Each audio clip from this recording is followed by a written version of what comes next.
Bonjour Mariam. Bonjour Rachid. La revue de presse marocaine d'abord, avec le Maroc et l'accès à l'eau potable individuelle dans les zones rurales qui pose parfois question. Voilà, et par rapport à ce sujet, une question se pose justement, est-ce que chaque foyer marocain rural pourra être raccordé à l'eau potable? Eh bien, la réponse du ministre de l'Intérieur est nuancée. En effet, c'est pas pour tout de suite et la relève nous explique pourquoi. Dans de nombreuses zones rurales, il n'existe toujours aucun réseau d'assainissement liquide. Impossible donc aujourd'hui de raccorder chaque maison. Et priorité du ministre pour l'instant, assurer l'accès à l'eau potable dans les 40 000 douars du pays avant de passer au raccordement individuel. Il reconnaît en parallèle certaines difficultés comme des retards sur des projets, mais il rappelle tout de même les évolutions et les progrès sur les infrastructures générales des zones rurales, avec notamment l'électrification qui atteint 98%, même dans les régions les plus reculées. Et pendant que l'État accélère ses programmes, d'autres solutions très ingénieuses voient le jour. Et Géo raconte une histoire étonnante des villages qui capturent l'eau dans les nuages.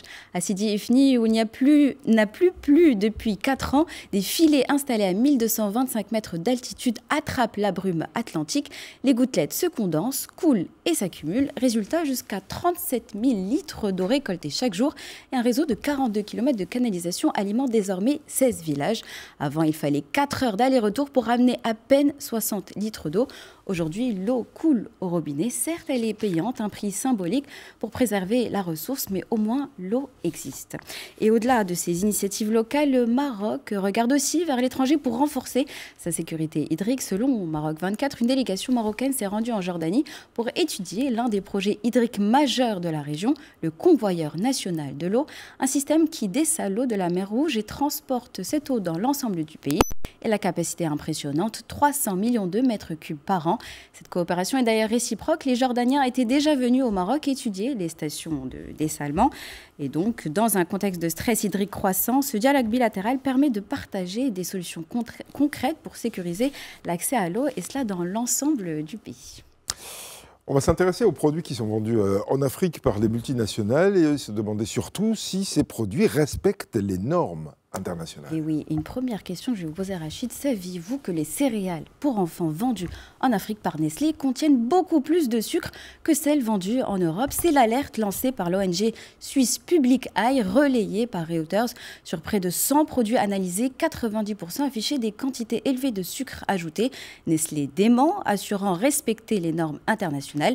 Mais 19 organisations africaines du Maroc au Nigeria demandent à l'entreprise d'appliquer les mêmes standards partout. Une nutrition à 2 vitesses, et Nestlé aujourd'hui doit rendre des comptes. Mais au lieu d'aller vers de la transparence dans les procédés industriels, l'Europe par exemple fait un pas en arrière.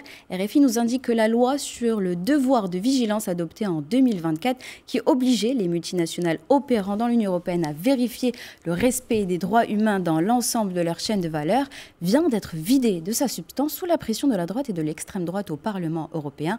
Désormais, seules les firmes de plus de 5 000 employés et 1,5 milliard d'euros de chiffre d'affaires seront concernées. La responsabilité civile, elle est supprimée et les obligations climatiques retirées. Pour les ONG, c'est une trahison politique et une capitulation face aux lobbies pétroliers et miniers. Mais surtout, cela laisse les chaînes de valeur africaines sans protection. Et l'actualité en RDC le rappelle brutalement. En effet, la RDC vient de perdre une trentaine de travailleurs dans une mine artisanale de cuivre et de cobalt. Les survivants racontent sur la BBC Afrique. Sur le site minier de Kalando, des coups de feu retentissent. Les travailleurs paniqués fuient. Un mouvement qui provoque l'éboulement de la mine et l'effondrement d'un pont de fortune. Comme dans tant d'autres mines du sud-est congolais, les infrastructures sont improvisées, dangereuses et souvent contrôlées par des groupes armés. Et pourtant, rappelons-le, 70% du cobalt mondial vient de ce pays. L'Europe, comme le reste du monde, en dépendent pour leurs besoins électriques et numériques. Le cobalt fait tourner les voitures électriques, les smartphones, les batteries dites propres de la transition mondiale, les mêmes produits que l'Europe promeut au nom d'un avenir durable. Mais pour l'Afrique, cette transition est tout sauf justement durable. Elle est coûteuse, humainement, socialement, éthiquement. Au fond, c'est tout le modèle industriel mondial qui est en jeu. Et si l'Afrique fournit les ressources qui alimentent les innovations du monde, elle doit aussi pleinement en être bénéficiaire et non simplement un consommateur de seconde zone.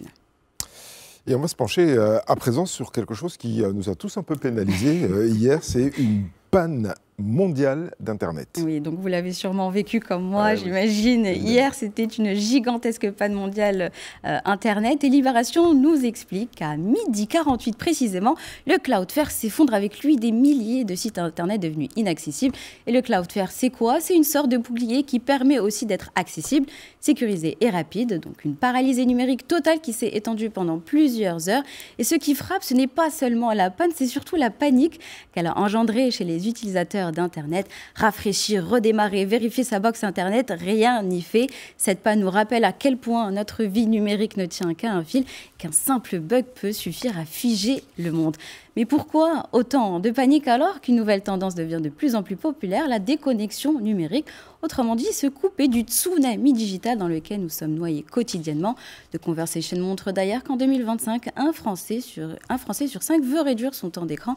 Pourtant, le temps d'écran dépasse toujours 5 heures par jour. Sur une journée de 24 heures, rappelons-le, les écrans grignotent notre sommeil, notre attention, notre humeur. Et cette déconnexion devient même un marché juteux. Retour du Nokia 3310, séjour sans écran, souvent à des tarifs exorbitants.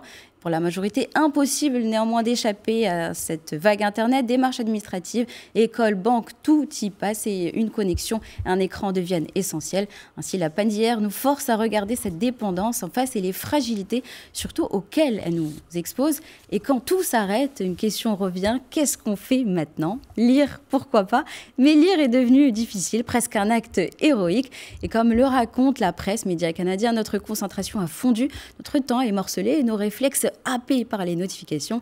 Lire 10 minutes sans regarder son téléphone est devenu un défi. Et pourtant, la lecture reste un refuge, un geste qui nous recentre. Et l'article dit clairement, lire est aujourd'hui un acte de résistance. Alors résistons contre la saturation numérique et retrouvons parfois le simple plaisir d'ouvrir un livre. Résistons. On va militer pour ça. Résistons à l'invasion numérique et lisons, parce que c'est là que se trouve vraiment tout le bonheur de la vie, ou en tout cas une grande partie. Allez, nous sommes aujourd'hui le mercredi 19 novembre 2025. Quel autre 19 novembre avez-vous retenu dans l'histoire? Une date que peu connaissent, mais je pense qu'il va vous parler et vous ne le saviez peut-être pas. Et vous n'êtes pas les seuls. Aujourd'hui, 19 novembre, c'est la journée internationale de l'homme. Bonne fête à vous, messieurs. Une journée que 81% des hommes à travers le monde ignorent complètement. Et pourtant, elle existe depuis des années, même si elle n'a pas encore vraiment trouvé sa place. On parle beaucoup, heureusement, des droits des femmes, des combats à poursuivre, des progrès à défendre. Mais cette journée, là aussi, invite à regarder un autre pan de notre société, celui des hommes. Leur fragilité, leurs défis, leur silence aussi. Car derrière l'image de force, de responsabilité, de solidité qu'on leur attribue souvent, il existe de vraies réalités comme la santé mentale, un sujet encore trop tabou, des hommes qui parlent peu, qui gardent tout pour eux, qui n'osent pas demander de l'aide, ou encore la pression sociale, familiale, économique, des rôles qu'il faut assumer parfois seuls, parfois dans l'ombre. La Journée internationale de l'homme ne cherche pas à rivaliser avec celle des femmes, elle invite simplement à dire que dans une société équilibrée, chacun doit pouvoir être entendu, accompagné et compris. Vous êtes ému? Oui, on est complètement, voilà, ça nous laisse sans voix.